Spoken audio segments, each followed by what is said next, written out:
ಓಂ ವಿಶ್ವಸ್ಮೈ ನಮಃ.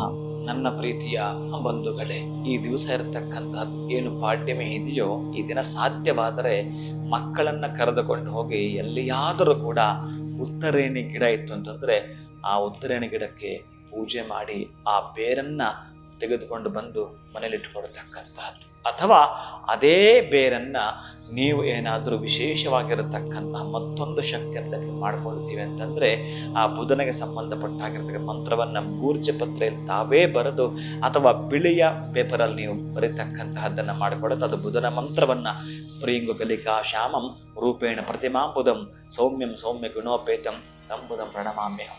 ಈ ಮಂತ್ರವನ್ನ ಬರೀತಕ್ಕಂಥದ್ದು ಯಾಕಂತಂದ್ರೆ ಅವನು ಬುದ್ಧಿಯನ್ನ ಕೊಡತಕ್ಕಂತಹ, ನಮಗೆ ಎಲ್ಲದರಲ್ಲೂ ಕೂಡ ಒಂದು ವ್ಯವಹಾರವನ್ನ ಮಾಡಬೇಕಾದ್ರೂ, ಒಂದು ವ್ಯಾಪಾರವನ್ನ ಮಾಡಬೇಕಾದ್ರೂ, ಮುಂದೆ ಅವನ ಜೀವನವನ್ನ ಸಾಂಗೋಪಾಂಗವಾಗಿ ನಡೆಸಬೇಕಾದ್ರೂ ಕೂಡ ವಿದ್ಯೆ ಬುದ್ಧಿ ಬಹಳಷ್ಟು ಮುಖ್ಯವಾಗಿರತಕ್ಕಂಥದ್ದು.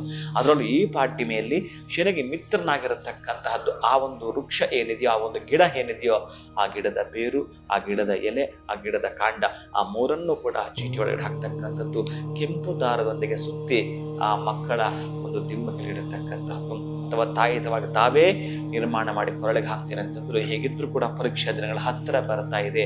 ಅಂತಹ ಬುಧನ ಕೃಪೆಗೆ ಒಳಗಾದಾಗ ಬಹುಶಃ ನಾನು ಆಗಾಗ ಚೆನ್ನಾಗಿ ಓದ್ತೀನಿ, ಯಾಕೆ ಮರ್ತು ಬಿಡ್ತೀನಿ ನಾನು ಅಂತಕ್ಕಂಥದ್ದು ಮಕ್ಕಳು ನಿಮಗೆ ಹೇಳ್ತಾ ಇದ್ದಾರೆ. ದಯವಿಟ್ಟು ಅಂತ ಮಕ್ಕಳಿಗೋಸ್ಕರ ಇದು ಒಂದನ್ನು ಅಷ್ಟೇ ಮಾಡಿಕೊಳ್ಳಿ. ಬಹುಶಃ ಈಗ ಎಷ್ಟು ಅವರಿಗೆ ವಿದ್ವತ್ತಿತ್ತೋ ನೀವು ಮತ್ತೆ ಪರೀಕ್ಷೆ ಮಾಡಬಹುದು.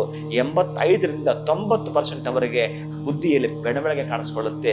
ಅತ್ಯಂತ ಸೂಕ್ತವಾಗಿ ಆತ ಓದಲಿಕ್ಕೆ ಖುಷಿ ಪಡ್ತಾನೆ, ಸಂತೋಷವಾಗತ್ತೆ.